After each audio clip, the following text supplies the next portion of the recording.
Hello, and welcome to a Study in Cinema podcast where we discuss all things big screen, small screen, movies, TV shows, anything that can be considered cinematic or even just a fun watch through. I am Lee Zephyr, and with me is Nathan. Hello. And so for our first episode today, we're actually going to be breaking down, for a lot of the episodes, we'll probably be doing like top 10 lists. And for our first episode today, we wanted to talk about our top 10 2021 movies. So these are typically movies released that came out last year or released last year. There were some movies I think you and I both wanted to see that we didn't get around to watching. Didn't have time. And then some of them didn't. Like, some of them released in theaters in 2021, but are not coming out on, like, streaming until 2022. Yep. Like, that happened with me for, The Tragedy of Macbeth with Denzel Washington. Yeah. Came out in theaters in December, but it's not coming to streaming until January 15th. Yeah, that happened to me with one I really want to see was The Last Night in Soho. It's still not streaming yet, and it's $20 to rent it on Xbox. So it's still like almost, well, it's more than full ticket price. Right, yeah, I was going to say. I'm going to wait till that goes down. I didn't get to watch Last Night in Soho either. Like, I literally have it and I think Antlers. Mm-hmm. Were some of the ones I wanted to see last year that came out. What some others I'm trying to think. Last Night in Soho, Antlers I wanted to see. I didn't get to. I missed quite a few this year. Yeah, I get that. Well, look, I can tell you almost. This may take just a minute. Oh, by the way, anybody who is big fans of movies and cinema or films or want to kind of keep track with some of this stuff from us, be sure to check us out on Letterboxd. My username on Letterboxd is actually under Jamex88, Jamex88. And mine is Newt JJ, so NEWTJJ. Yeah, so add us on Letterboxd, and you can watch us rate films. I don't really do reviews on there, but I definitely give them ratings. That I don't like your favorite movie, and right. I can do the same. Same, yeah. Like a lot of unpopular opinions and controversial. Yeah. Just kidding. I judge you guys so hard. I judge him on everything he rates. I do too. Like you know this. We had this discussion whenever I went on there to check, because he specifically told me, he's like, I'm watching The Princess Bride for the first time. And I was like, I'm so excited. And after he finished it, I was like, I got to see what he rated it. And you gave it a 4.5. And I've learned now to not be so critical of it. But at the time, I was like, just give it a 5. It's a 5-star movie. Either give it a 4 and just tell me there was something that you necessarily didn't like about it, or just give it a 5, because like 4.5 to me, I'm like, for The Princess Bride, you can't be lukewarm. You got to pick one. And like, I got so heated, like not angry heated, but just like, what the heck heated. Yeah. And it wasn't the only one. Multiple people, like my girlfriend doesn't even care about rating movies, and she's like, well, what'd you give it? I'm like, I gave it a 4.5. She's like, what do you mean 4.5? Like, it's a 5-star. I'm like, you don't even like rating movies. And she's like, so that one's a 5. I care about that one. So be sure to let us know in the comments or in the messages, whatever, what you would give Princess Bride out of a 5. And if you say 4.5, you get bonus points. If you say 4.5, then my name is Inigo Montoya. Prepare to die. Okay, so we're starting off 2020. I just closed my letterbox down. We're starting with our top 2021 films this year, and I think we're going to start with some of our honorable mentions, which are ones that almost made the cut but just barely didn't make our list. Yeah. I guess it'd be safe to say. So I will start with, I've got 3 honorable mentions that I wrote down, but one of them has 3 movies in it, so it's a bit tricky. So I apologize in advance for that. So my honorable mention number 1 is technically 3 movies, but I put Luca, Raya and the Last Dragon, and Encanto all together, because that was the 3 like Disney animated Pixar films that are kind of similar in animation style, not in movie wise. Luca's about these 2 sea monsters that go to Italy and eat gelato, and they want a Vespa. And then Raya and the Last Dragon's like about a girl and a last dragon. She's trying to save the kingdom. And Encanto's about is like I think it's Cuban maybe. It's some kind of South American like, but it's Lin Manuel Miranda did all the music for it, and it's about these people with special powers and a magic house. But all three were really good. Uh, I had different reasons for liking all three kind of evenly, and that's why none of them really made my top 10. I think because I didn't want to put all three on my top 10 because I'm like they are similar in that kind of style, but like I couldn't decide which one I liked more. That's fair. But I liked Luca because it's like a lot of Italian stuff, and I'm a big Italian fan. Ryan the Last Dragon because I also love like mysticy arts Chinese type movies with like dragons and the magic and stuff that went into that. And then also there's a scene in Ryan the Last Dragon where they're on a boat and they're in the water and it starts to rain, and the effects in that scene are beautiful. Like the way they did the water and the rain for an animation thing was amazing. I'll have to see it. I've not seen any of those. So. It was good. My number 2, I just watched today and put it as an honorable mention. Number 2 is The Electrical Life of Louis Wayne, and it came out. It's considered a 2021 movie, but I don't know when it came out onto Amazon or streaming. But I just watched it today, so I'm still counting it as an honorable mention because it is a 2021 film. But I did technically watch it after the buzzer line there. But it's Benedict Cumberbatch playing this real life person who was like kind of weird and quirky, and he was known for like painting weird pictures of cats. But it's like set in like 1800s and 1900s London, England, and it's Benedict Cumberbatch, so it was a lot of fun, and I really liked it. And then honorable mention number 3 is The Guilty, which was a movie with Jake Gyllenhaal, one of your faves. Yes. It's like I wouldn't say my favorite actor, but he's top 3. Top 3? Yeah, number 1's got to be. The Guilty's good. I recommend. A lot of people didn't like it. I seen which it's like a remake of I think a Polish or Swedish film, and I've not seen that one, and that's why a lot of people was kind of aggravated. They said it didn't live up to that original, but having not seen the original, this one was pretty good. It was just like a really intense movie. It's where he works as a like a 911 call operator. And he gets a call, this woman that's like been kidnapped, and she's in the back of this van, and she has to make it sound like this is all in the trailer, so not really spoiler heavy, but she in the thing, like it sets up she's talking to her kid, but he's like, okay, I'm going to ask you questions, just keep pretending like you're talking to your kid. But the movie, it takes so many twists and turns that you don't expect, but it all takes place. You never actually see the woman, you never actually see like that side of it. It all takes place from like his headset in that call center and everything you hear and see him doing in there, and which to me was just very different and original. And originally that one actually did make my top 10 because I started working on my top 10 like before I watched some of the other movies I did this year. Yeah, that's what happened. That's how my honorable mentions went. They were all on the list at one point. And then just got booted because I watched stuff that's a little bit better. So what do you got for honorable mention? I've got 3 also. Okay.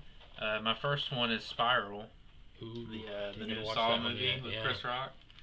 It was on the list, but just unfortunately it got booted. Next up would be The Night House. I just watched this, I think, yesterday. Yeah, you telling me it was just watching it. I hadn't even heard of this. It's a horror movie, and I mean it was good.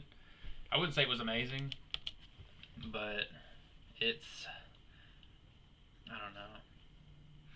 I expected a little bit more out of it, but it was still really good. And then Jungle Cruise. Oh, Jungle Cruise was good. Just narrowly missed the list. I have a hot opinion on Jungle Cruise. Here's the thing.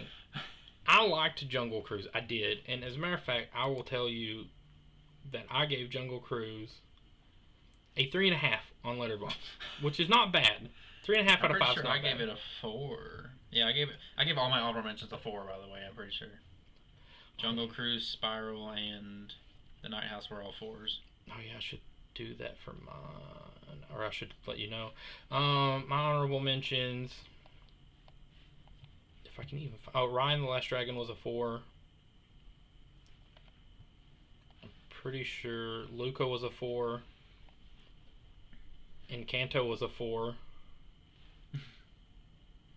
I know I seen Louis Wayne on here somewhere a minute ago. Now I don't see it on my list. I just rated it. Oh, The Guilty I gave a 4.5, so that one I gave, and I gave a 4 to Incredible Life of Louis Wayne. 4.5. Yeah, three on or 3.5 on Jungle Cruise. And here's my problem. It's not really a problem. It was a good movie. I enjoyed it, but I also watched, just for fun, we're not doing a podcast on this, but we did do a top 10 movies that we watched this year, which is ones that didn't come out in 2021. But I only have 2 on that list. Right, but which are ones that we may have watched for like the first time this year. Yeah. And one for me was The Mummy, the Brendan Fraser Mummy. I'd never seen it before. Yeah. I've heard a lot about it. I knew it was a classic. My wife is a huge fan of it, and she got me to watch it when it was on HBO Max. And I love The Mummy so much. I can see why all the hype and all the stuff that surrounded it. Did you watch The Mummy Returns? I've not seen it yet. Oh, it's just as good. You gotta watch it too. We have them on DVD now. I ended up buying her like a collection set that has them now because of how much I like the first one. I I'm just bought partial the set. to the second one. Really? Yeah. Now I really want to watch it. But see, I love Mummy so much, and to me, Jungle Cruise felt like very much taking the same beats and element, like the blueprint from The Mummy, and just put an Amazon skin on it. Because you have him... Put that Dwayne Johnson skin on like, it. Like, Dwayne Johnson, Brendan Fraser's characters, you have like the guy that's kind of like the kind of cool, playing it cool, leading actor kind of guy that's kind of a bad boy that doesn't play by the rules, but he also is got like a good heart kind of thing, the adventurer guy. Yeah. Then you've got the female explorer, her brother, who's a bit kind of like prim and proper and stuff.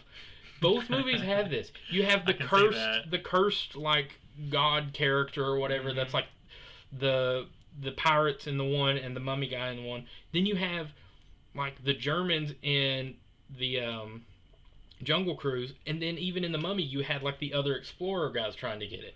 So like the blueprint is so scarily similar, and the whole time I'm watching I'm like, man, this is good, and I love these type movies. I love adventure jungle type movies, but it felt like they were trying too hard to copy and paste and then change one of the answers. Which, again, it's not a bad thing, because it's still good. I mean, again, if you're going to copy and paste, The Mummy's a good place to start. But yeah, it's a good movie, but it's very derivative. I think it just hurt me where I literally had just watched The Mummy for the first time this year, like not long before Jungle Cruise. I haven't seen The Mummy since I was a child. And see, that may have been what hindered me a little bit. Might be the reason I'm partial to the second one. I could go back now and watch it, and it could be trash. I don't know. Who knows? Hey, I've done that with a lot of movies, dude. We rewatched for the new Mortal Kombat this year, which we'll get into Mortal Kombat soon, the new one. But, I still like Annihilation. Don't dog on it. Okay. The effects are horrible. For your nostalgia purposes. For your nostalgic magic, I will not dog on it. But I will say, I rewatched. It does not hold up. We rewatched the first Mortal Kombat and Annihilation, and yeah, if you do have that much love for it, don't rewatch it. Because I had a lot of love for Annihilation until I rewatched it. So that's my only advice on that. And I still loved it, but I mean, that's fair. I mean, like, I only loved it for the nostalgia, though. That's the thing, like, and maybe I like the cheese. I like the cheese too, but I think the problem is my problem is the first one had a bit of cheese too, but it was still kind of held up a little bit in a way. Like, I still really liked the first one. The first one's awesome. Yeah, and then I guess that's why. I guess it's just when you watch it back to back, Annihilation is such a far drop from the first one. In that movie? I love him. It has begun. It has begun. Yeah. He's so dramatic and over the top, but I love it. I do love the cheese. I love the here's the thing too. In fairness, a part of me has always hated Annihilation. Because even in my youth when I first watched it, I hated Annihilation because my favorite Mortal Kombat character is Johnny Cage, and they did him dirty in Annihilation. That's true. In the first 5 minutes they did him dirty. Not only did they recast him, but then what was the point of recasting if he's going to kill him off? Like, usually you recast because the other person doesn't have schedule conflict. He could have had 5 minutes to show up and get killed. Why they have to... I think it was... How much did that guy get paid to show up to be recast? He's like, sweet. A lot less than they had to pay the other guy. I mean, you're sitting there and they're like, hey, good news, you got the part as Johnny Cage in the Mortal Kombat movie. Yes! And then they kill you off in the first 5 minutes. It's like, they hand you your script with your highlighted parts on it, and it's like, I think you forgot to highlight some scenes. No, that's it. You think you're getting another awesome fight scene with Scorpion, and nope, you're just getting murked straight out the gate. Right, Johnny Cage in the first one defeated Scorpion, had the awesome fight with Scorpion. He defeated Goro. That's true. Like, he had some of the best scenes in the first movie, and you're like, yes, I'm taking over, and they kill you off in the first 5 minutes, and not even a cool way either. Like, oh, it frustrates me. Like, they recast a lot of people. They recast Sonya. And Raiden, yeah. For you took the guy from Highlander who played Raiden, which was amazing, and then you recast him with crap, I can't think of his name right now, but I do like that actor too. He's a good actor too, but his Raiden was way different. Like, you went. I just thought he had a different haircut when I was little. I didn't realize it was two different people. When I was younger, I did too. I never realized that they recast him. But then when you rewatch it, you go from the I am Lord Raiden, and then he talks like this. I am Lord Raiden.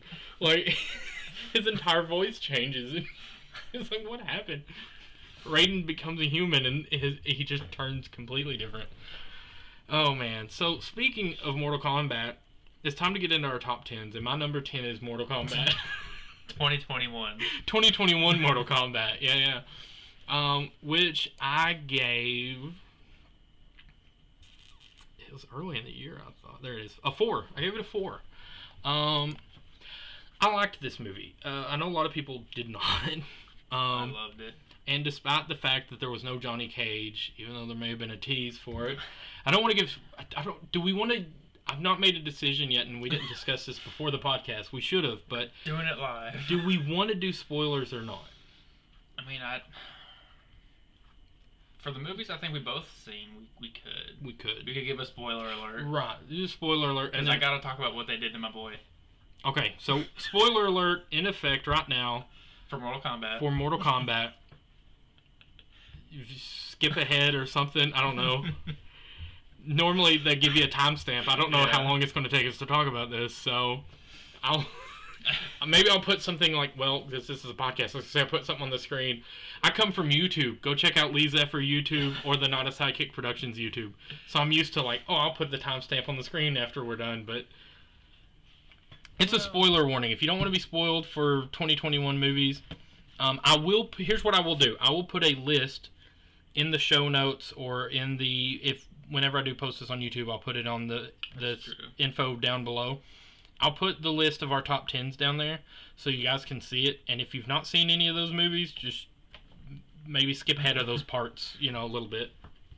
So Mortal Kombat. This was a perfect blend of a lot of things for me. I am biased. I'm going to say I am a big Hiroyuki Sanada fans. Yes. I mean, look, I would almost call myself a stan right now. I mean, like, Hiroyuki Sanada, dude, you got to understand. I'm just going to go and put this out there. We're not doing this podcast yet, but my number one favorite movie of all time, and it has been for years, is The Last Samurai. And Hiroyuki, I mean, Tom Cruise is great and everybody's great, but Hiroyuki steals the show in Last Samurai. He's also in Rush Hour, I think it's 3. I don't remember. I need to rewatch He's this. in one of the Rush Hours. He's like Jackie Chan's like adopted brother, or like not like his legit brother, but they're like friend brothers or whatever, and he has to fight him. He was in Avengers Endgame, if anybody's seen that. He was in a brief scene I've not. where he fought Ronin, which is pretty cool. There's a good reason for you to watch it. They have a showdown in Japan. But yeah, he's great. And I know he's done a lot of other like Asian film work. But he plays Scorpion in Mortal Kombat. As soon as I heard that casting, yeah, exactly. It's literally still, I think it's still my Xbox profile picture. was fan art that somebody did of him as Scorpion before the movie even came out. That's how excited I was about that casting. As soon as I heard it, I was like, oh, this is amazing. Well, it couldn't have got any better. And he did, yeah, because he was perfect. He literally did great with it. It was good. Like I said, They also, he didn't get enough screen time, though. He did not. Yeah, they did. They were sneaky about that. They casted it perfectly, and he's missing for about 60% of the movie. Right. I will say, though, ultimately, you get to see him in, like, 2 fights. At the end. but those two fights are The worth it. best fights. Yeah. I don't know. My boy Kung Lao had a good one. They They did him good. dirty though. Yeah, they did good casting wise. Like I thought everybody was cast really good. Even the people I didn't know, like Josh Lawson, I think his name is, who played Kano. He steals the movie. He was the scene stealer. Yeah, He he is was the the movie. ultimate movie scene stealer. I was not a Kano fan going into this movie. I'll just admit, I've always been bothered by Kano and like the games and stuff. He was just annoying. Yeah. But this movie has like made me a Kano fan. Same. Like he had some of the best lines. My two favorite characters coming in were Reptile and Kung Lao, and they both got done bad. Especially Reptile. Everything else was casted perfectly, but Reptile was thrown in the toilet and washed around. He was like made into that like Lizard from Spider-Man and like Killer Croc from like Suicide Squad. Just the Reptile. Just not big a reptile ninja. monster. Yeah. Just a reptile. He doesn't even fight. He like just attacks them like a normal reptile. He's like a rabid animal, yeah. It's more like calling pest control. But the movie was great. Yeah, the movie was great. But yeah, I mean, it's one of those things where, to me, is it going to be like a cinematic masterpiece, you know, like up there with like movies like Goodfellas or some of these? No, but it was so much fun. It was a lot of fun. And it had a lot of good fight scenes. So, the fatalities. Let's talk about finally getting screen-accurate fatalities. Kano's got the best one in the... Not Kano. Kung Lao. Kung Lao. Yeah, I was fixing to say. Kung Lao's got the best one. They legit showed it. Like, that's one thing in the old movies we didn't get. Yeah. And we got legit good, bloody, gory...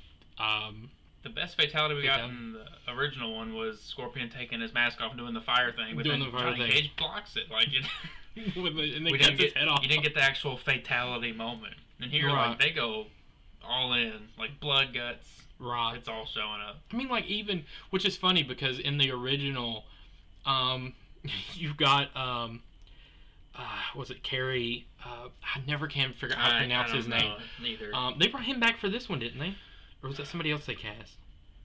They brought him back in Conquest. I'm thinking of, not Conquest, Legacy. In Mortal Kombat Legacy, they brought him back and the to game. reprise it. Yeah. Mortal Kombat 11. Because I knew he played it more than once. No, they got somebody else, and I'm kind of iffy on that casting. I will say the guy that played Raiden, some fun facts, the guy that played Raiden was in the Thor movies. He played one of the Warriors 3, played Hogan in the Thor movies. I don't remember much of the Thor movies. And the guy that played, I'm pretty sure it's the one, if I'm right, the one that played Liu Kang, was in Power Rangers. He played the Black Ranger in the new Power Rangers. Dude, he got lean for this movie. Yeah, apparently he was in Aquaman too. I've not seen Aquaman, but I don't remember. Apparently he was in it. Interesting stuff. So you get to find out a little bit about their where they're from on this podcast. You know, you're learning stuff right here with us. Ludi Lin, everybody. Yeah, but he did good. Like I said, everybody did good. Yeah. They teased my boy Johnny Cage at the end, which I'm excited, but I'm just curious about the casting for that. Like, I'm torn, right? There's been some rumors. What you heard? What rumors have you heard?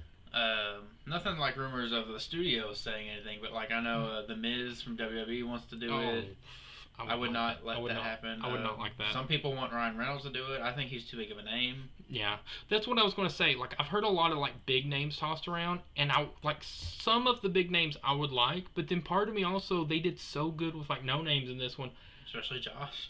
I would be open to a no name, as long as they do it right. No name. Yeah. Because like if I see Ryan Reynolds up there, I'm like, oh, it's just Ryan Reynolds. Right. Well, let's wait. Like a lot of people are saying Chris Pratt, and I'm like. I'm not saying that like Ryan Reynolds and Chris Pratt wouldn't do a decent job as Johnny Cage, but like you said, it's almost too big of a name, especially amongst the other stars. If this was Ryan Reynolds 10 years ago, yeah, like Blade Ryan Reynolds, that'd be perfect Johnny Cage. Oh yeah. I was gonna say Chris Pratt 10 years ago, but he was in Parks and Rec, and that was when he still had the tummy. So I don't think that would work. He wouldn't have had the recognition, but he also wouldn't have had the physique. Well, the one that me and my wife have talked about that we want to play it is if you've seen the animated Mortal Kombat movies that just came out. I think the first one's like Scorpion's Revenge, and the newest one I don't remember the name of it, but I've not watched it yet. I've only watched the first animated one. Yeah, same. But in it, Joel McHale plays Johnny Cage. and me and my wife know him from Community. And he also was in an episode of Running Wild with Bear Grylls, and he actually has like the physique, and he does such a good job playing the character like in the animated. Also in Community, if you've ever seen Community, he plays kind of very Johnny Cage attitude as well. And like he's a little more known because of Community, but he's still kind of lesser known. Like he's still mostly known for like TV roles, so maybe not as known as like Ryan Reynolds and Chris Pratt and maybe The Miz if you're a wrestling fan. I don't know how his acting is. I don't either. Like I know his character. My problem back when is I used to watch wrestling, you know, he was real cocky and stuff. But yeah, but like I don't know how his acting is. Most wrestlers don't make good. I was going to say most wrestlers don't have a track record. Batista I'm still iffy on John Cena. I like John Cena. I gotta say, he's got his new show, The Peacemaker, coming out. I've not seen his new stuff. So that's probably it. That's probably because like that's the thing. I think he's found his niche in like. Or niche, whatever the word is. I think he's found his rhythm in action comedy. I think that's where he belongs. I think that's where they all fit. Don't get me wrong. The exception to the rule is 12 Rounds that John Cena was in, which was a straight up action movie. I love that movie. I've never gotten to see it. I wanted to see it since I was a kid. It's so good. That's when I was surprised to find out that Marissa, my wife, had seen because. Yeah. Again, like most of the action, like especially like bigger action movies that she's seen has been since me and her have been together, and like. Well, she was a wrestling fan growing up. This is true, so that may be why. Because whenever I first mentioned 12 Rounds, she's like, "Oh yeah, I love that movie," and I was like, "You've seen 12 Rounds?" Most people's not even seen it or heard of it. Especially like I didn't expect her to just be like, "Oh yeah, I love that movie." It's like, "Oh my goodness." So Mortal Kombat 4-star on mine. Love it. That's my number 10. So, what you got for number 10? My number 10 2021 movie of the year is Free Guy. Speaking of Ryan Reynolds. Good. Almost made my honorable mentions. Very narrowly missed it. We have very similar placings because mine's just above the honorable mentions. I will tell you, I gave Free Guy a 4. I will say that. I believe I did too, actually. I gave it a 4. I honestly went in thinking this movie was going to be stupid. I was like, usually this idea doesn't work out too well. Like, Pixels was okay. Yeah. Ready Player One was good. I liked Ready Player One. But, like, just the premise, I'm like, man, that doesn't sound like it's going to be that good. But, as usual, that Ryan Reynolds magic. I don't know what it is. Either. But it worked. This movie was great. For some reason, the Ryan Reynolds hype is why I was worried about it. I was kind of like you. I was like, this is just another excuse to, like, hype up Ryan Reynolds. It's just going to be another... Even though I'm the same, like I love Ryan Reynolds, like I'm in on that hype. But every time he comes out with a new movie and everybody like pumps it up, I'm always the same. Where I'm like, it's gonna be another Ryan Reynolds movie. Yeah. But then I watch it and I'm like, this is so good. Like I watched Free Guy this year with Ryan Reynolds. I watched The Hitman's Wife's Bodyguard, and I watched Red Notice. All three fantastic. Like Ryan Reynolds. I've seen any of those except Free Guy. So I am getting a little burnt out on the Rock movies. Me too. Here's the thing. I was already a little bit burnt out before this year, and me too. It's probably why I haven't seen Red Notice. That's fair. See, I ended up watching Jungle Cruise and Red Notice this year, and Fast 9. Cruise well, he wasn't in Fast 9. No, he wasn't. No, you should have known that. Vin Diesel's not gonna let him back in. He went and got John Cena. True. Apparently, he wanted the Rock back for the next one, and the Rock said it ain't happening. You can't have 2 jack bald dudes. It's not working. It's not working. At least John Cena's got hair. I was going to say, you can't have 2 wrestlers either. That's true. I don't know, you could have a full-on wrestling match in there. I mean, they had Ronda Rousey in one of them, which I know is not wrestling, but still. Well, technically, she went to WWE after. Oh, did she? UFC. I didn't know. Yeah. I would count that. I don't know if she was any good, because that's, like, after my time. Yeah. Anything post like 2010, 2011, I don't know much about. No offense to Ronda Rousey fans of her acting or fighting, well, but you're a fan of her acting. I was going to say, Ronda Rousey's acting in that one Fast and the Furious movie I've seen is one of the reasons why I hesitate about The Miz playing Johnny Cage. Okay, that's why I worry. Yeah. Also, I watched a movie. Was it The Chaperone? With Triple H? With Triple H. I kind of liked it. It wasn't bad, but it wasn't like... I was also a child. I was a big Triple H fan, Listen, too. when I was a child, when I was a kid, I remember Dad used to get me to watch. Was it The Nanny? I think that has Hulk Hogan. I've never seen it, but I know what you're talking about.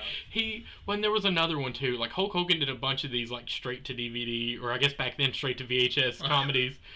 And Dad got me to watch a bunch of them. And as a kid, I thought they were great. Like, I loved it. And then as an adult, you're like, kind of like The Pacifier with Vin Diesel. I thought that movie was amazing. It's still fine. It's fine. It's fine, but I'm not playing it at a movie marathon. Right. It's fine, but it's not one of my favorites. It's not one that I rewatch a lot. Yeah.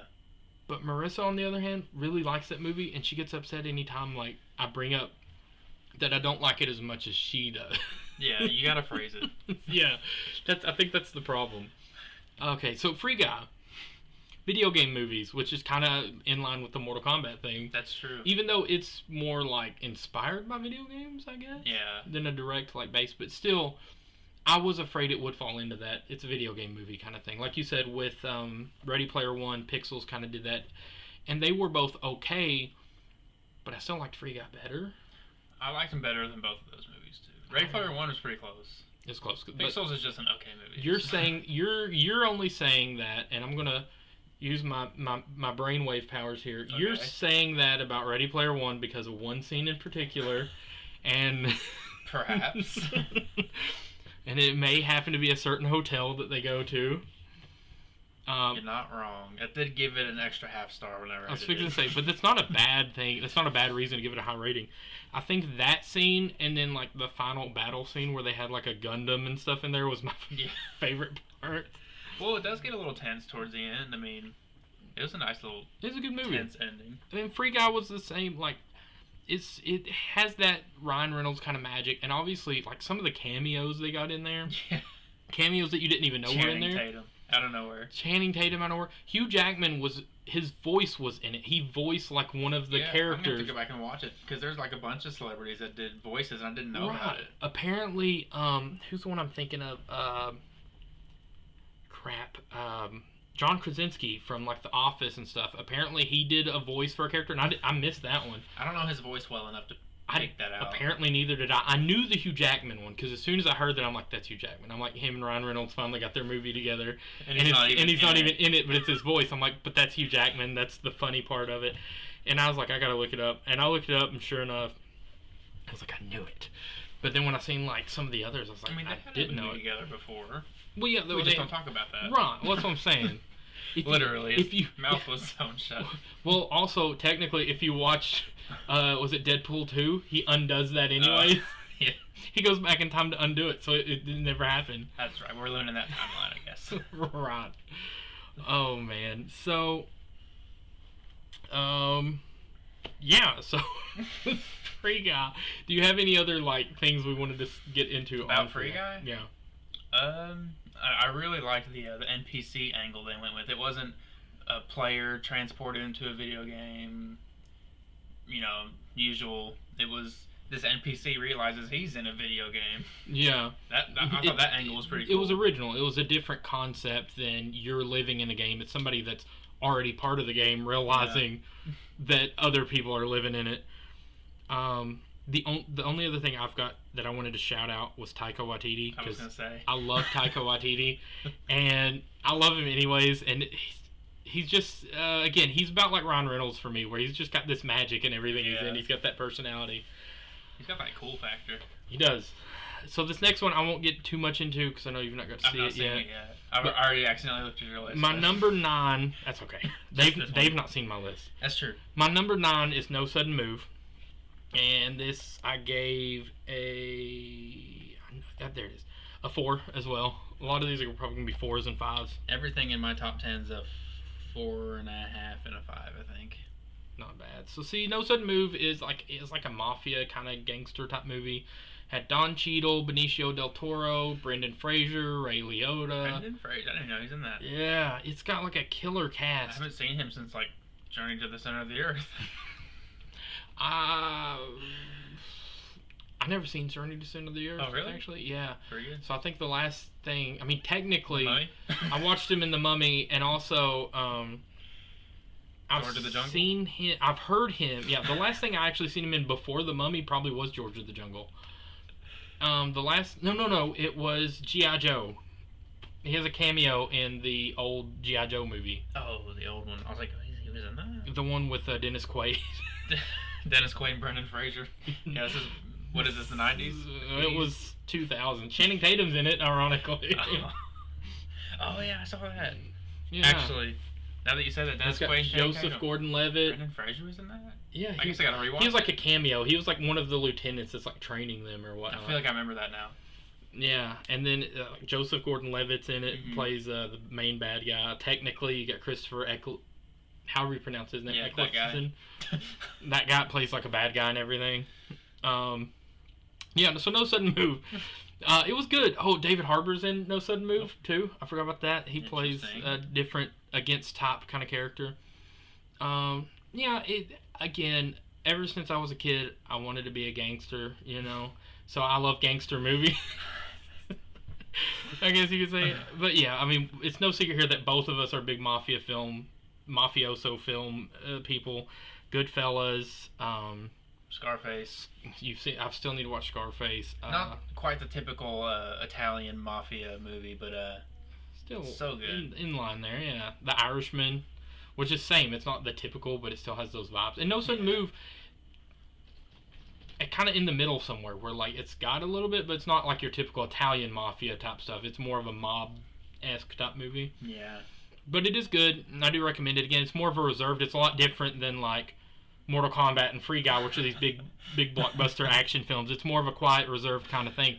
But again, this is a study in cinema. We got everything here. Yeah, almost. My list might be mostly big action movies, but that's all that came out this year. Hey, wait till you get to hear some more of mine. I got a few more reserved, and then I'm blowing it out. I've got one that wasn't even in theaters over here. Well, so let's go to our next, to your next one. What was your number 9? Number 9 was the only movie I think we vary pretty differently on, and it's The Conjuring 3. Yeah, that didn't even make my list. Let me see. I really enjoyed it. I gave it a 3.5, which is not bad for me. But I gave it like a 4.5. Right, but for me a 3.5 is not a bad rating, and I enjoyed the movie. And you know this, I went in expecting a different movie, and that's my fault. He was expecting a courtroom drama. Right, and that's my fault. But it was still a really good movie. Like, when you go in expectations aside, it's pretty good. But also, I think that's my other thing. The other reason, burnout? Not burnout per se, but it's just I didn't like it as good as the first 2 Conjurings. Well, James Wan won't come back and direct another one. He's got time to do a movie that might be on my list later on. It might be on my list at number 8. But I don't know. There's something about James Wan's directing style that is like different, whether you notice it or not. It makes the movie different. Which makes me sad that I've still not watched Aquaman, and I probably won't. It's really good. And I may not watch Aquaman 2 now. Yeah. Some things have been said. Justice for Johnny Depp. Justice for Johnny Depp. I will say it. And things were said by the producers and stuff about Aquaman 2 that kind of turned me off going to go see that movie. Like, I'm still on the fence about it. I want to be, because my thing is just like I was going to say earlier, the reason that I don't want to do a top 10 worst movies list is because I don't know who's at fault for a movie being bad. Like, if it's a movie that I don't like, or like all these movies that are even like Conjuring 3, I still enjoy it. I still like that movie. Yeah. But like, you take a movie that, like, say one that I just absolutely did not like. I can think of one. I can think of one too. It didn't come out this year, but I can think of one. It came out last year is the one I'm thinking of. And I bet we're thinking maybe the same one. The Grudge? No. I'm thinking of I'm thinking of the 2020 remake of The Grudge. No. I'm thinking of the worst movie I've ever seen in my life. Oh, mine was The Happening. I've not seen it, but I've heard that multiple times from different people. It's between that and Kung Pao Enter the Fist. I don't know. That sounds kind of fun. It is fun. That's why The Happening's number 1 worst. No, the worst movie I've ever seen is Jeepers Creepers 3. Mm. And I think that one's safe to say it's a bad movie because no one's going to care if we hurt Victor Salva's feelings. Right. Well, like, that's my problem with, like, why normally I wouldn't do a top 10. Like, normally, say, yeah. Even last year's The Grudge, which we all went and seen in theaters. 2020's remake of The Grudge. I did not like that movie at all. But here's my thing on it. I don't want to be the guy that like. But I don't know whose fault that I didn't like it. Yeah. Like, was it the writers? Was it the directors? Was it the actor? Because say it Producers. say it was the producer's fault. Well, I'm not going to go on here and like smack talk a movie that these actors worked hard on, the writers worked hard on, because somebody made a decision. And not only that, but you got to count for taste. I just have different taste. You're learning our taste as we do our top tens. You're kind of learning what kind of movies we like. Everybody's tastes are different. Some other people may have given some of these movies that we're rating a lot lower. They may have given The Grudge a lot higher. I know The Conjuring 3's got a lot lower ratings than I've given it. I'm just a big Conjuring fan, though. And that's just fair. Those movies. And I think that's why I was a little bit more critical, because, like I said, I just like the first and second one more. And I think that was the catch. Yeah, I like them more, but they didn't take away from me for the third one. Right, and that's fair. I respect it. Game respects game. Yeah, I went in not expecting it to be as good because James Wan wasn't directing. So my expectations were basically slightly surpassed because I did really enjoy it. Because, yeah, I see what you're saying. Yeah, I set my expectations lower because he wasn't directing it. Right, and I think... Therefore, it was a little better than I expected. And I think I set mine higher because, A, I was expecting the courtroom drama. But also because, like, for me, in horror movie cases, it's very rare that I get to go in knowing, like, the real story, the true story. And because I did know about the true story that this one was based on, because that's why I like The Conjuring 2 so well, is because I knew about it before I seen the movie. I knew about the Enfield poltergeist. It's like Conjuring 1, I didn't even know about the real life story before I seen it. Me neither. But with Enfield poltergeist and then even this one, I went in, I'm like, oh, I already know what this is about. I've read about this, heard about this, studied about this.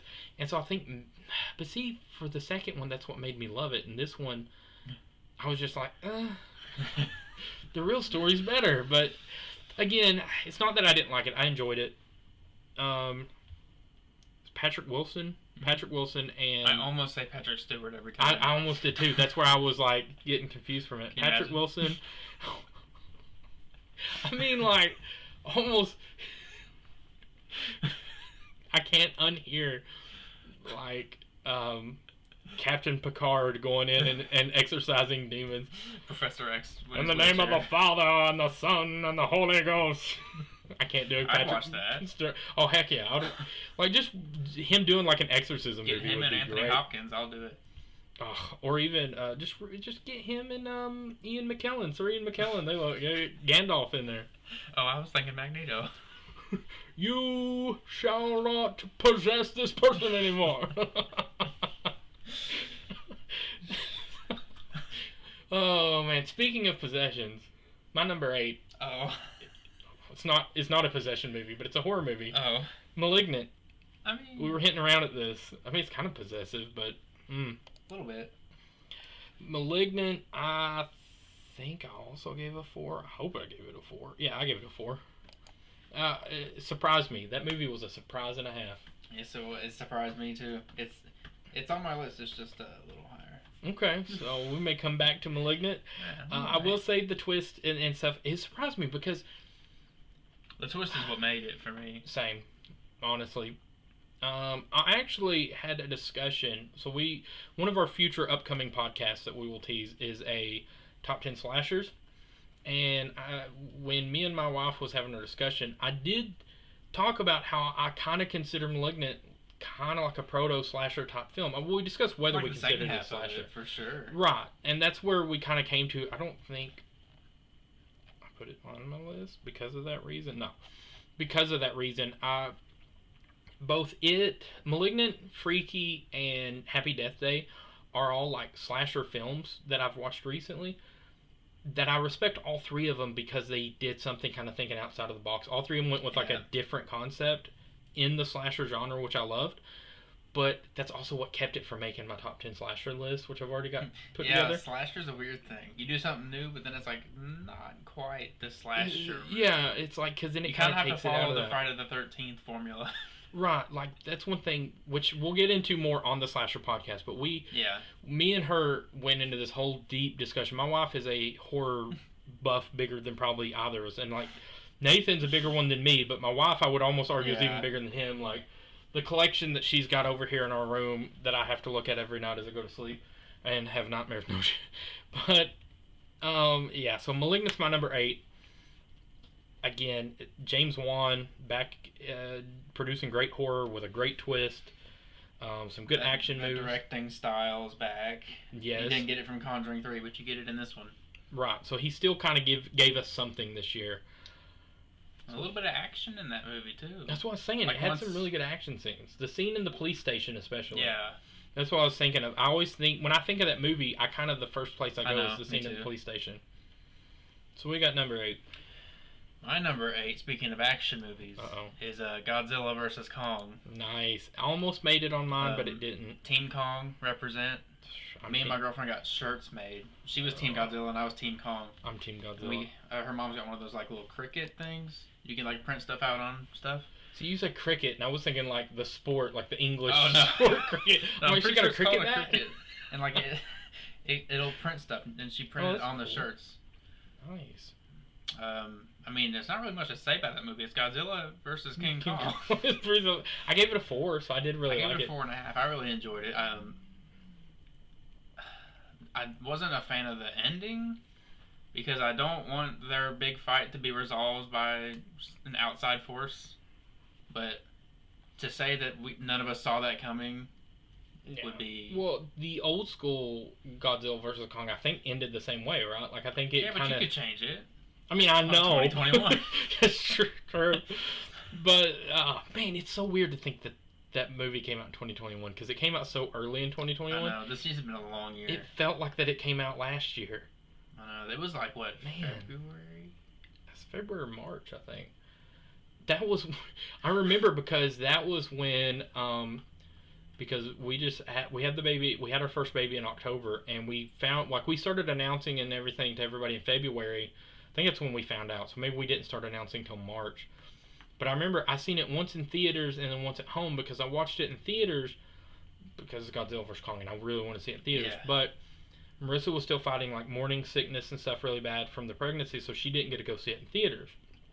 But she still wanted to see it, and they had that same day release on HBO Max this year. When they first started doing that, I think. So literally the next morning, me and her just watched it on HBO Max at home. But I mean, it was really good to watch it in theaters. But definitely theater experience. Yeah, but it was still good even watching it at home. Mm-hmm. Yeah, that's where I'm at. Like, to me, it was a big fun monster movie. But I think that's why I just had so many other like fun action movies that beat it out on my list. Yeah.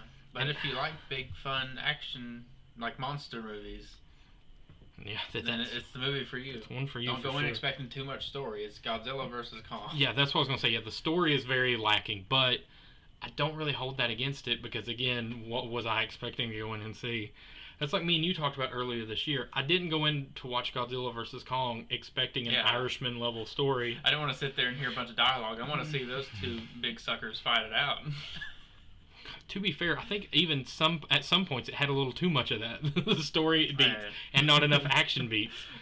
There was not enough Godzilla vs. Kong. It could have been 2 hours of them fighting and I'd have been happy. Same. Because, I mean, the movie's called Godzilla vs. King Kong. That's all you need to know. It's all the plot synopsis you know. At this point, anything we say about that movie is not spoilers because guess what? It's in the title. Yeah. It's literally a title fight. Literally, the reason you should go watch it is because of what the title is. Godzilla vs. Kong. Right.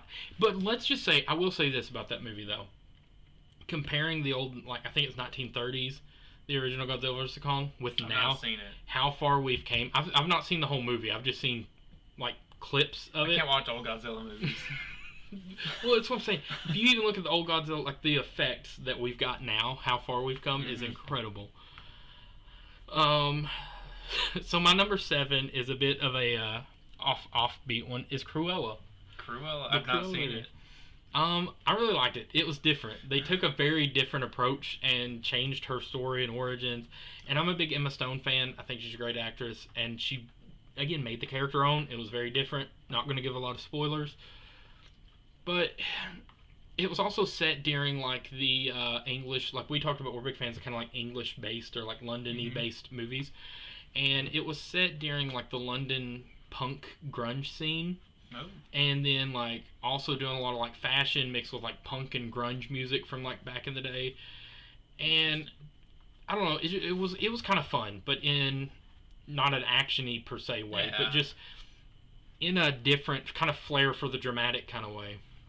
So that was my number 7. I put it pretty high up there because it's one of those ones that, like, she did such a good job performing in that one that even afterwards, like, even now, like, when I think of, like, top acting performances this year, she did a really good job as Cruella, which is weird to think about. Yeah. Number 7. Number 7 is one we've already talked about. It's Mortal Kombat. Nice. Mortal Kombat. Okay. Yeah. So yours is a bit higher up than mine. Oh, yeah. Well, I'm a huge Mortal Kombat fan. I've got the first 2 movies, the Legacies. I think it's what it was, right? Yeah, the web show miniseries. Yeah. I've also got the Conquest TV show on wow. DVD. Sadly, my 2 favorite characters are Reptile and Kung Lao, and they both get devoured in this movie. Except Kung Lao does have the best fatality, so that's true. They kind of justify him with that. Yeah, but we already talked about Mortal Kombat. That's about all I have to say about it. All I can say is I really hope we get a sequel. I do too, because I know that's kind of up in the air. Yeah, the reception wasn't the best, but it made money. So True. maybe we'll get a sequel. That's what I'm hoping. The Miz is not playing Johnny Cage in. Right. Or Chris Pratt or Ryan Reynolds. Number 6 on mine is Dune. Just for like time's sake, I'm not going to go into a lot of detail on this one. I don't know if I could. I need to watch it again to understand what I do too, honestly. Here's what I will say about Dune. I'm going to start giving a little bit quick. This is our first podcast, so we're still learning the flow of everything. Yeah. So here's what I'll say about Dune to preserve time's sake. Beautiful movie. Period. Beautiful movie, period. The cinematography in that thing is gorgeous, and that's why it's number 6 on my list. Yeah. It's on my list. It's obviously higher up, but I mean, all I would say about it is it was my first movie I watched in IMAX. Ooh. It was gonna be Godzilla vs Kong, but that was dang COVID had taken out our local establishment. It's a couple hours away, but well, took out the nearest IMAX theater. But they came back and Dune was out, and I will say I'm glad I watched it in IMAX. Like that movie was epic. Not action wise, but just like on the scale. That's what. Yeah. The scale of that movie. Right. Beautiful movie. You're number 6. Oh yeah. Malignant. Oh, there we go. About that already. Yeah. So not much further up. Mine was 8. You're 6. We just just a couple spots. Yeah. Glad to see James Wan back in the director's chair for a horror movie before he goes back to Aquaman. Aquaman 2. Oof. Justice for Johnny. Yes, please. Number 5 on my list is Ghostbusters Afterlife, which I just watched this week. Yeah, I haven't seen it yet. I'm not going to give any spoilers. I'm just going to say amazing. Loved it. Period. Number 5. It made my period. It made my top 5, so that's all you need to know. I will say, and I was reading some of the reviews, and I did notice one thing. It does hit harder. I think it hits harder and better for nostalgic purposes for people that seen the first one or fans of the first one. I mean, I've seen the first and second one. I've not seen the second one since I was a kid. I've only seen it once, and I don't really remember anything about the second one. I've never seen it. But I've seen the first one. Like, I watch it every year, and I love the first one. I've got a cup. Yeah, I just looked at it. Yeah, me and my cousin went to a comic book store, and they had a bunch of these big glass tumbler cups. And they had each one of the Ghostbusters, and me and him each picked our favorite. His was Egon Spengler, and mine's Ray Stantz, and we each got the cups. I don't know if he still got his. I need to ask him, but it was just a really cool moment, like a little collectible bonding moment that we had geeking out over Ghostbusters cups. And it's even better now that new movie's out and pays a lot of tribute to the original movie. Your number 5. My number 5 is the movie that I'm aware of. It definitely wasn't released around here in theaters. In good old America. Yeah. At least this side of it. Oh, I know it was what this is gonna be. Raging Fire with Donnie Yen, which you might have heard earlier. He said Gyllenhaal's like top 3 of my favorite. Number 1 is Donnie Yen. Donnie Yen's my favorite actor. And I wanted to see if this is on streaming anywhere. I don't know. I saw it at Walmart and I bought the Blu-ray because I'm like, dang. I had just seen the trailer like the day before. There's a couple places that says streaming but premium subscription, and I never know what that means. Me neither. Sometimes it means like you have to pay an extra thing for it. So yeah. I may look it up later. I'm curious. I mean, it's not too innovative. It's your typical, like, if you're a Donnie Yen fan, you know what to expect. Okay. Undercover, not he's not an undercover cop actually. He's just a cop. But there's these crimes happening. You know, he's gotta stop them. I don't want to give any spoilers away because it's a great story. But also the directing. The director has sadly passed away. It was his last project. But there's some really good shots in this movie. Okay. And not to say that Chinese movies can't have like great beautiful shots. I mean, Crouching Tiger, Hidden Dragon, beautiful movie. Right. But like normally that's like a Hollywood thing. Right, it's like a big budget kind of thing. So there's some really good shots. The action's good. It's not just a straight action either. There's some drama to it. Oh, I'm really curious. You've hopped this up a lot for me. Like I really want to see it. It's usually these martial arts movies because a couple years ago it was Upgrade that I was hyping up. Upgrade was good. You got me to watch. It was really good. Like I said, a lot of the ones that you've hyped, you've not really let me down yet because Drive was another one. Mm-hmm. I love Drive. Drive, actually, in my top 10 that I watched this year, Drive was on my top 10 that I watched this year. I didn't even realize that was this year that I watched it because I know you let me borrow it. Yeah. And the same way with Upgrade. And I didn't even realize that was this year. And I was looking at the films that I actually had logged this year, and I seen Drive on there, and I'm like, I thought that was like last year, year before. I thought it was 2 or 3 years. It's been these last couple years have been a little. They've drug out, yeah. But yeah, Raging Fire #5. Nice. Good.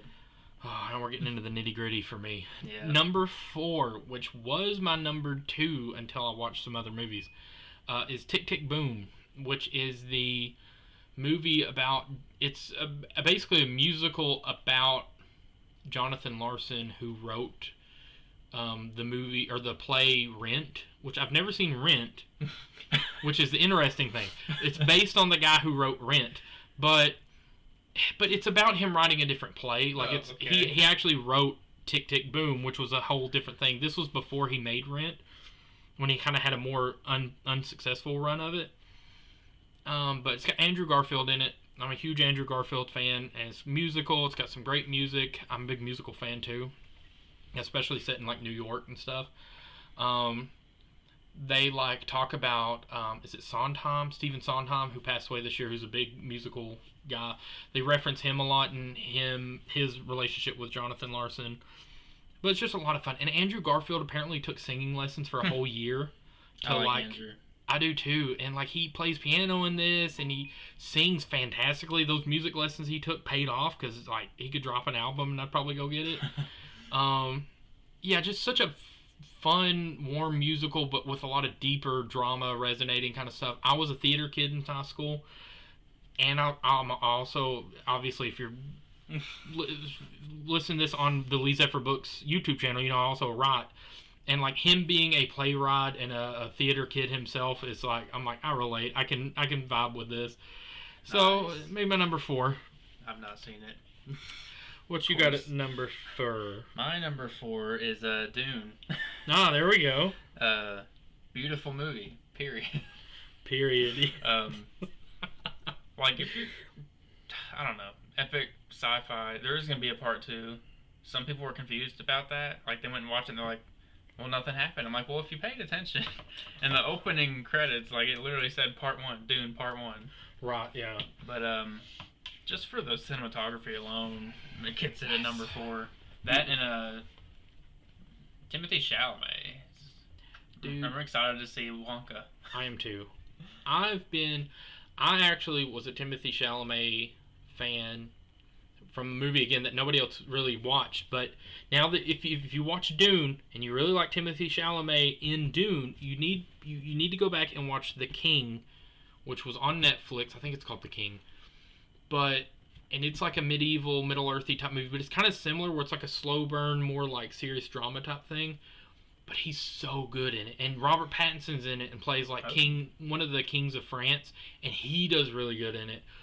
Joel Edgerton's in it, which is somebody that we both like. Yeah. The King is a really good movie. I watched it on Netflix forever ago, and when I watched that was when I first became a Timothée Chalamet fan because he is like the main character in it. And then, like I said, everything since then, I'm just like, yeah, he's good. And so I'm with you. I'm ready for Wonka. That's the only thing I've seen him in, but it convinced me. I'm excited for the new Wonka movie. But yeah, Dune, beautiful movie, period. Wrap it up. Now we're on our top 3. Ooh. The Last This was hard. Duel. My number 1 was pretty solid. But My number 3 is The Last Duel. And I Last Duel. got to watch it. This is one I've been anxious to watch for a while now. And I finally got to watch it. And it made my top 3. I think...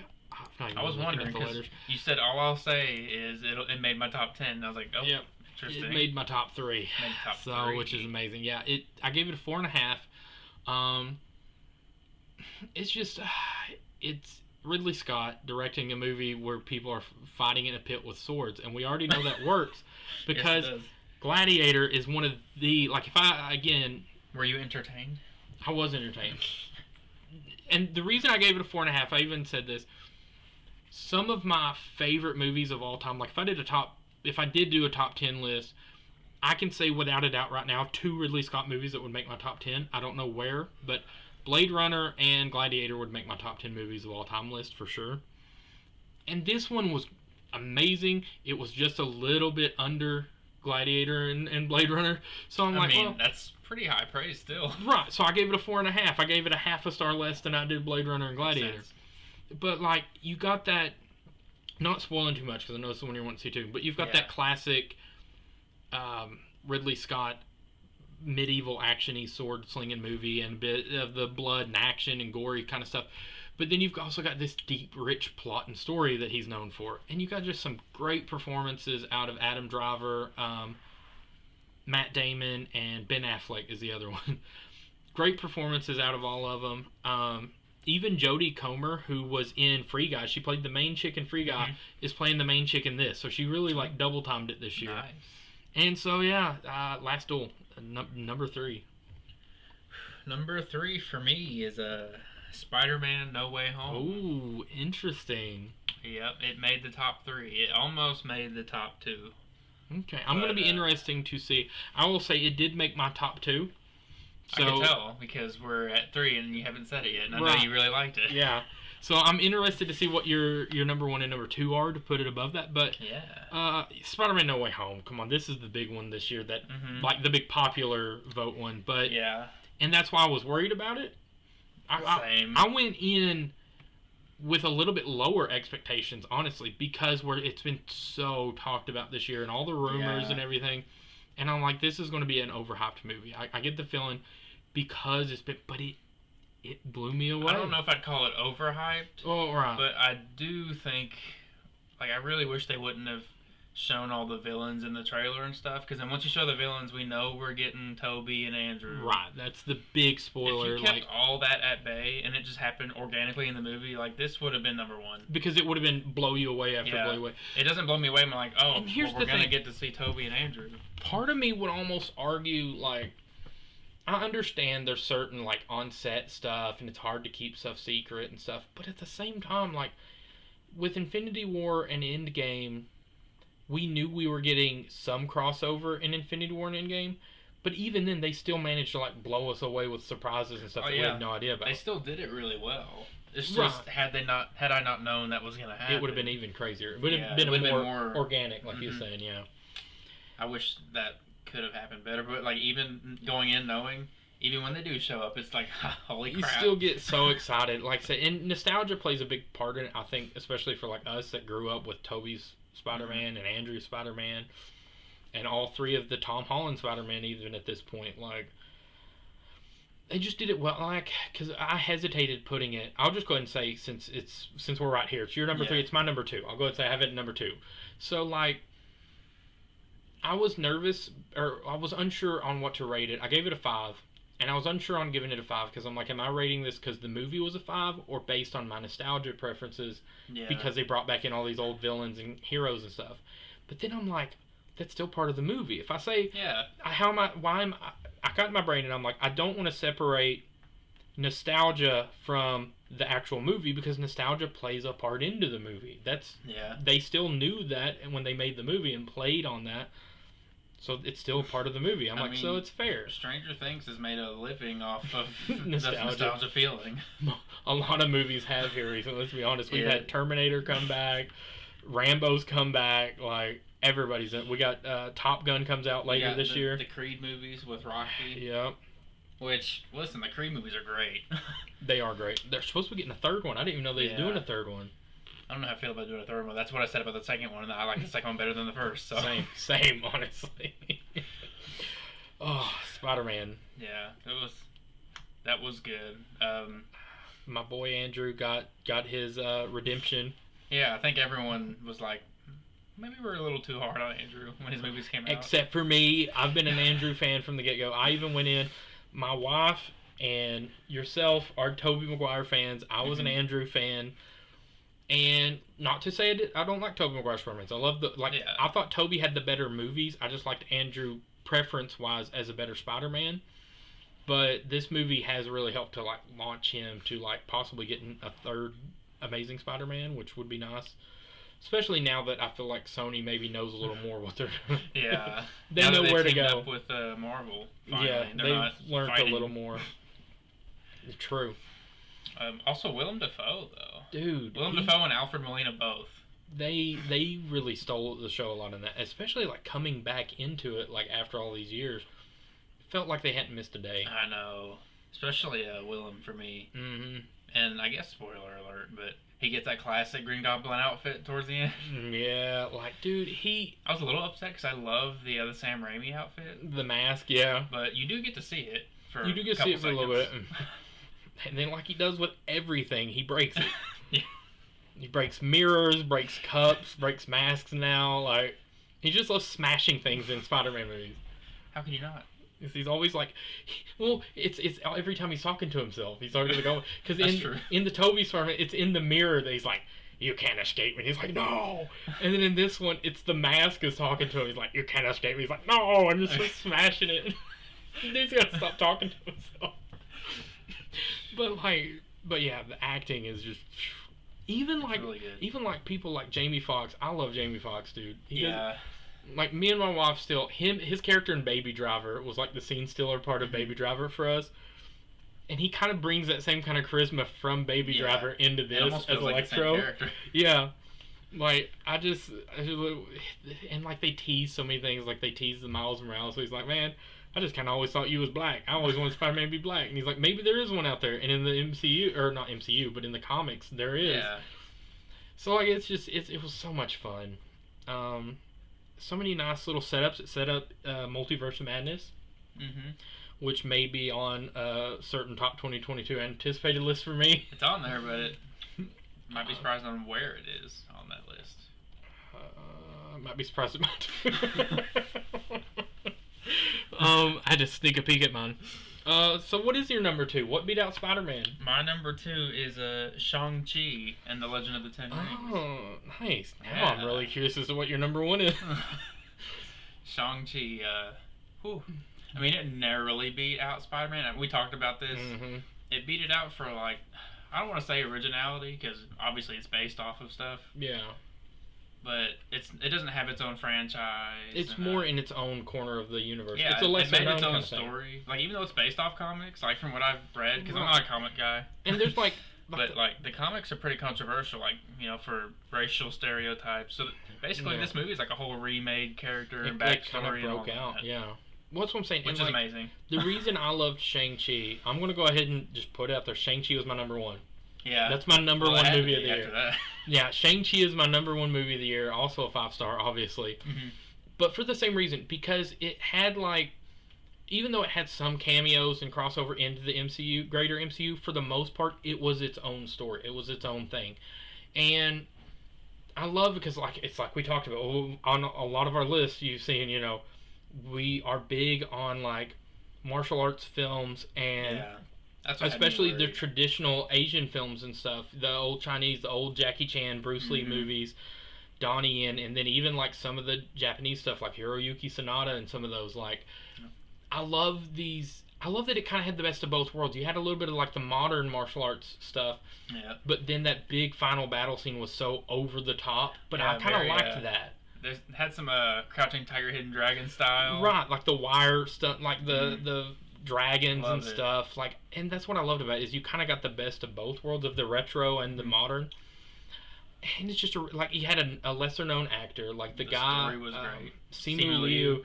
Yeah, because he was originally from like a TV series sitcom, Kim's Convenience. Yeah, because I want to watch it now because he was so good in Shang-Chi. Same, and like, well, I've seen like a few episodes, but I watched it before I knew about Shang-Chi and stuff, and like it was good, but it was just like, you know, just another sitcom that was on my list to watch. And I watched a few episodes. I was like, oh, it's good. I watched some more episodes later, but I didn't really know who he was and stuff. And so I've been watching other sitcoms. It's still on my Netflix list to watch. But then after I watched Shang-Chi, I'm like, I need to go back and watch that again.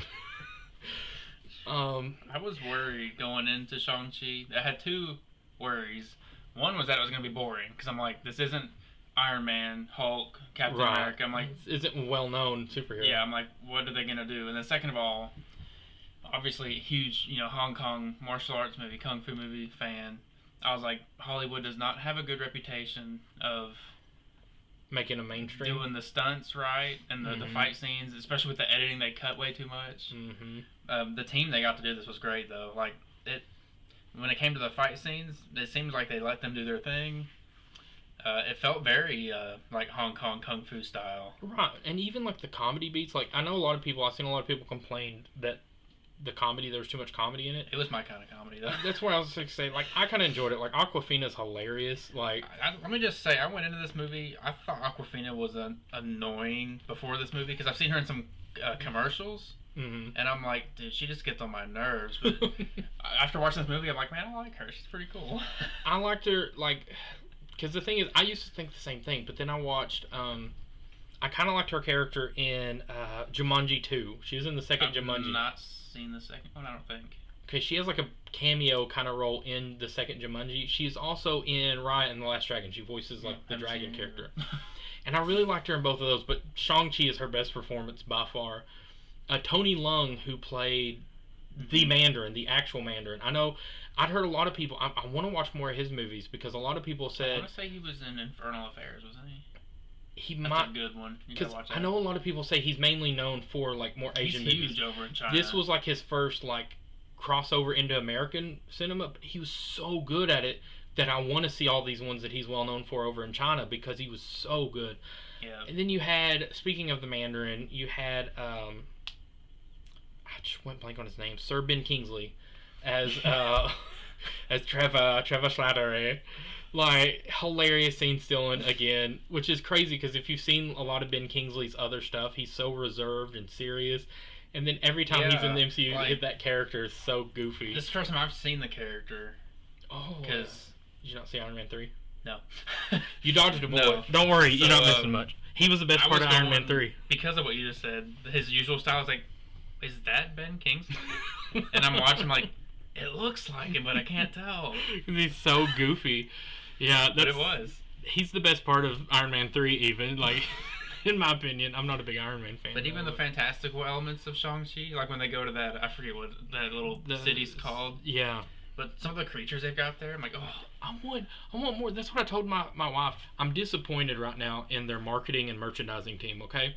Because I even told her, I said, well, the beauty of them doing this, and they're showing all these different creatures, and you had, I forget his name now, the little, like, pig thing. Yeah, I can't remember any of the names. I've only seen it once. But, like, all these, like, amazing mystical creatures and stuff, I'm like, that's merchandising opportunity. They can make plushies, make Funkos. I like that big dog lion looking thing. Right. There's so many cool, and like, I've not seen any merchandise for them. Yeah, I know. I want one. Like, you've seen Funkos of actual Shang-Chi. Is Wenwu, the Funko for Wenwu. Ooh. That's it. Nice. Which is pretty cool. Yeah. But I want he's like a villain, but not. Right. He's kind of like, yeah. Because of this movie, it's kind of like he's not doing the right thing. But he's doing it for the right reasons? Yeah. Or he thinks he is, anyways. Yeah, it's one of those. In his mind, he's trying to get his wife back. But it's not like I wouldn't say it's quite Thanos levels, like in his mind. Because he's being, like, sort of controlled by an outside force. Right, by whatever the spirit. But it does come around in the end. Demon. Spoiler alert, I guess. Yeah. Well, yeah, because he does kind of redeem a little bit. And the actual weapon, like, I was worried about how they were going to work with the rings. The rings, me too. Pretty cool in these fight scenes. I like. It's creative. It was choreographed very well. It could have been dumb. Yeah. It was choreographed. They start off really good. You get to see him using the old times, like That on the horse and Yeah, some good stuff. that big final battle and the way, especially the way they did the rings, and especially the final fight between him and Shang-Chi, and then when the dragon things show up, yeah. I've still said, and I still stand by, it's the best live action Dragon Ball Z movie, or it's the only Dragon Ball live action movie we ever got. But I've never seen the Evolution. yeah. No, I was gonna watch it back in the day. me neither. I did, but I've erased it from ever happening. If I say it didn't happen, then it didn't happen. Well, it didn't happen. But this movie was like the best, like anime, almost like an anime coming off Dragon Ball Z kind of come to life kind of thing. And I was like, MCU should just take over, do a Dragon Ball Z movie now. Like I would watch it. I would too. Okay, so let's now we got to get serious. What is your number one? What beat out all of these? So you should have seen this coming. But not my number one movie of the year is No Time to Die. Oh, okay. The most recent and the last Daniel Okay, Craig yeah, Bond I should have movie. seen that coming. I forgot all about Not that. just because I'm a massive James Bond fan and this is Daniel Craig's last one, but because the movie was actually that good. I want My to see favorite it. Bond film was Casino Royale. Casino Royale is probably my favorite too. At this point now, I don't know if I could tell you if I liked Casino Royale more than No Time to Die. It's that good. I'm not going to tell you I any need to spoilers. watch it. Yeah, because I really want to watch it. But all I will say is everything you like about James Bond, especially Daniel Craig James Bond, Yeah. is in this movie. Okay. The DB5, beautiful car. Oh. Action's good. The story's pretty good.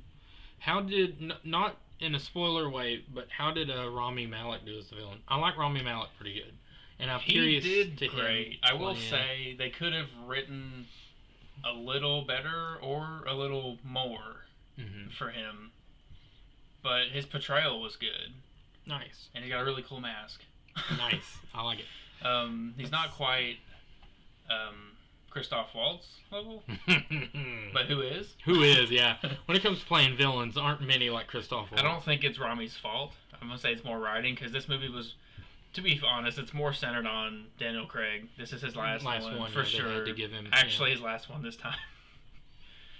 So they gave less attention to other characters. That's fair. But not like too bad. It's still really good, and it's my number one.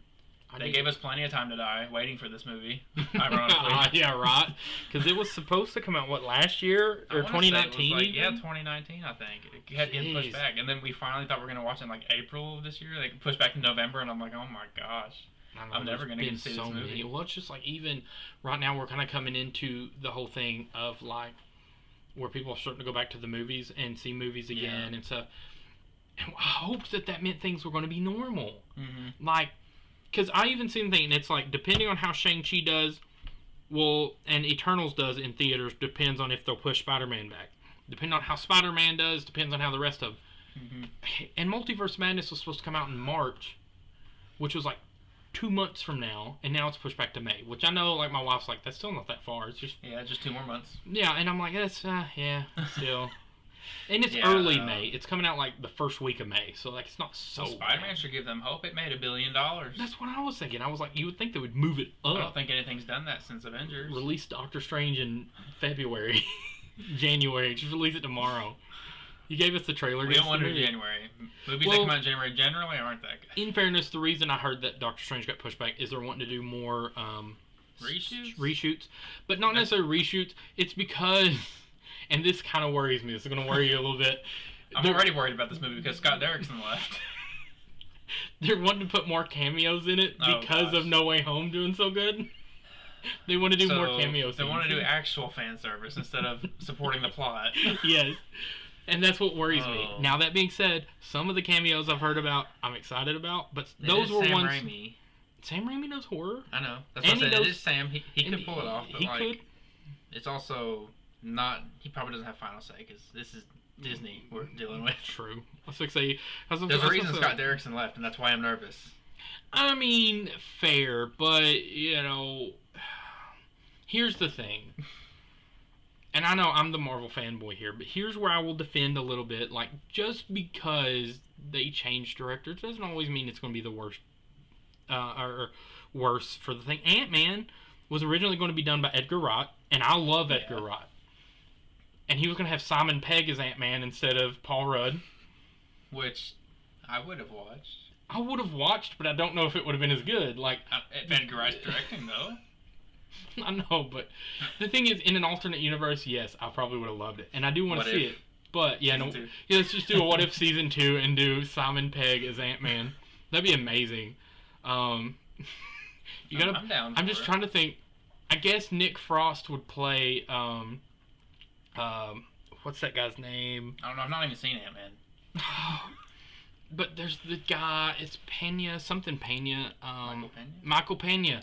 I like him. He plays the guy in Ant-Man. He's like his best friend. He's always doing the recap. He goes, Oh. so this one time... See, and that's he- Nick Frost. Right That's there. what I was going to say. That would be Nick Frost's character in the Simon Pegg version. Be like, so this one time, and start telling the stories. Now you kind of got me wanting to see that version of it. See? But what I'm saying is, that version would have been great. Just like the Scott Derrickson version of Would've been Multiverse. better. Would have... It probably would have been better. Well, he did but, Doctor Strange, and he's from a horror background. But so, I mean, that's not to say that this one will be bad, because I still liked Ant-Man. I still like Paul Rudd as Ant-Man. yeah, He's this year's sexiest man of the year, according to People magazine. Paul Rudd Yeah, he won sexiest man of the year this year. it must have been a popular vote. I agree. I love Paul Rudd, but I didn't vote for him. It's probably the personality. It makes him a little more attractive. He's to quote Monty Python. Go watch Halloween 6 if you think he's good looking. to vote. To quote Monty Python, he's not my king. I didn't vote for him. I didn't vote for you. Oh man, Yeah, no, I'm worried about that. I'm too. When they leave over like creative differences, it usually means they weren't allowed to do something that they wanted to do. And that, yeah, I know that gets worrisome. And now knowing that they're doing reshoots because they want more cameos, like it's That's not like what I heard. oh, To be fair, this is rumor mill. Okay, I'm not a producer. I don't know that's what happened. Okay. I hope that's not what happened. Before anybody Unless it's comes at me, Daredevil. before Marvel sends like people after me, this is just rumors that I've heard online. Okay. I confirm if it's Charlie Cox's Daredevil, I'm down. I'll take it back. Everything I said. Oh, yeah, speaking of him, We his missed that. cameo. We completely missed it. Huge Daredevil fan. Yes, and He's like tied with Spider-Man for my favorite that Marvel cameo in Spider-Man was amazing. character. Way too short, but I loved it. It was that short and sweet. I was hoping he was gonna show up in one of the fight scenes later on. Yeah, me too. Just I fully saw that suited. stick and I was like, that's Daredevil. That's Matt Murdock. And you know he's already Daredevil because he catches the brick and he's Mhm. like, "How'd you do it?" I'm a really good lawyer. Like, the best. I can't wait till he gets a movie or just something Even in a Disney movie Plus series. I mean, I know Bring the the show Netflix back series to was the good, but top. yeah, really. with a bigger budget. Ooh, with MCU budget. I want him to have a movie, and then you can do Daredevil vs. Spider-Man. My Yeah. childhood, now in live action. Can I you watched imagine? that so many times. Imagine now. at the MCU level of the Defenders, you cross over with like Punisher. actually and good? them. Yeah, exactly. That's what I'm saying. Like, You might have to recast Iron Fist, but I mean, yeah, probably. Good old Finn Jones. I will say You're- Shang-Chi way better than Iron Fist. Oh, way better. Even though Finn Jones is your long lost like I know we doppelganger. do look a little similar. Yeah, it's creepy. Like the first time I remember, my wife, which is Nathan's sister, Yeah. is spoiler alert. I remember the first time we was on like Instagram or something, and Finn Jones had made a post. I can't remember if it was for Game of Thrones because that's where he got started, and I've never seen it. or Iron Fist, and she thought it was one of your Instagram posts, and she's like, "When did Nathan take this?" And I was like, "That's not Nathan." And she looked at the name, she was like, "Oh my goodness, that's not my brother," but he looks like my brother. Yeah, which would have been flattering had the show been any good. True.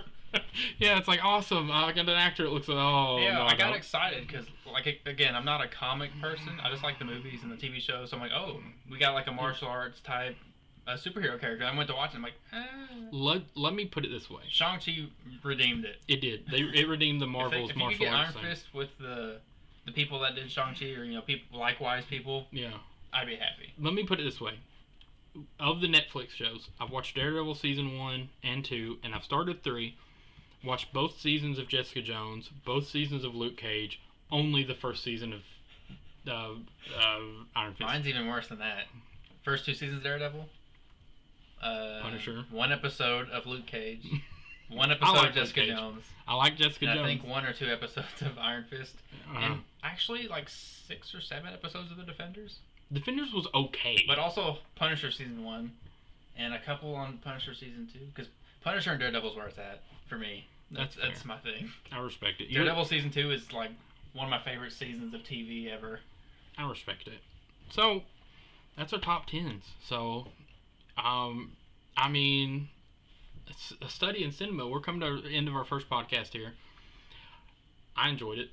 Yeah. I thought it was fun. I think, and like I said, it definitely lets us know we're going to do more. I know we've already got lined up. I've already got my 2022 most anticipated list. By the time we do that one of them will have been watched already, most likely. Probably. Because it's coming out in January. Yep. I don't know where it is. Oh, I didn't do a top 10 2022 most anticipated. Oh no, I've got 17 of them. I got 17 actually. That's hilarious. I wonder if it's the same 17 movies. That would be funny, just probably in different order. Very different order. You're gonna be shocked. This is gonna be interesting. What's at the bottom? Doesn't mean I don't want to see it. It's just my least looked forward to. Right. And with that, like, I'm thinking it'll be the reason we went for 17 instead of a 10. Well, I mean, 17. It's kind of funny we both got 17 though. Right. We just went for how many we wanted to put down for excited for, but so obviously we'll be going through those lists a lot quicker because it's not like we're gonna have a movie to talk about because we've not seen it. But then also, like I said, I've started doing top 10 slasher movies because we can do more genre stuff. Yeah, and then, like I said, we may do, like, just more in-depth, maybe not even just top 10 lists with this podcast. We may talk about actual series, just go an in-depth review of a show or of a movie. We may go in-depth reviews on some of these movies like we did with some of those on our list tonight. So, you know, just let us know what you want to hear us talk about more of. But it'll mostly, and we'll be talking about some old school movies, doing some breakdowns. Yeah. Some movies that may be lesser known or lesser liked that need to be rewatched under a different lens. The one with Jet Li. Yes. The one with Jet Li, which may be on my top 10 martial arts movies list. Oh, it'll make mine too. Definitely made mine. I've got some that lesser popular opinions on that list too. Oh, I'm sure. Looking at The Last That Dragon. That's kind of easy to get some of those. It's kind of like horror, and where your tastes are very different from other people. Hence, my slasher list is very different. Just gonna say, my slasher list is gonna be interesting. I took a film franchise that's very famous, especially the first movie in that franchise. And the first movie in that franchise is on my list. Let me just put it this way. Just listen to this. I think I know what franchise it is. The first movie in the franchise is my number 4, but my number 2 is like, I think, the 5th or 6th movie in that franchise. So, this will be interesting. Yeah. Never mind. That's not the franchise I was thinking. Unless, for some reason...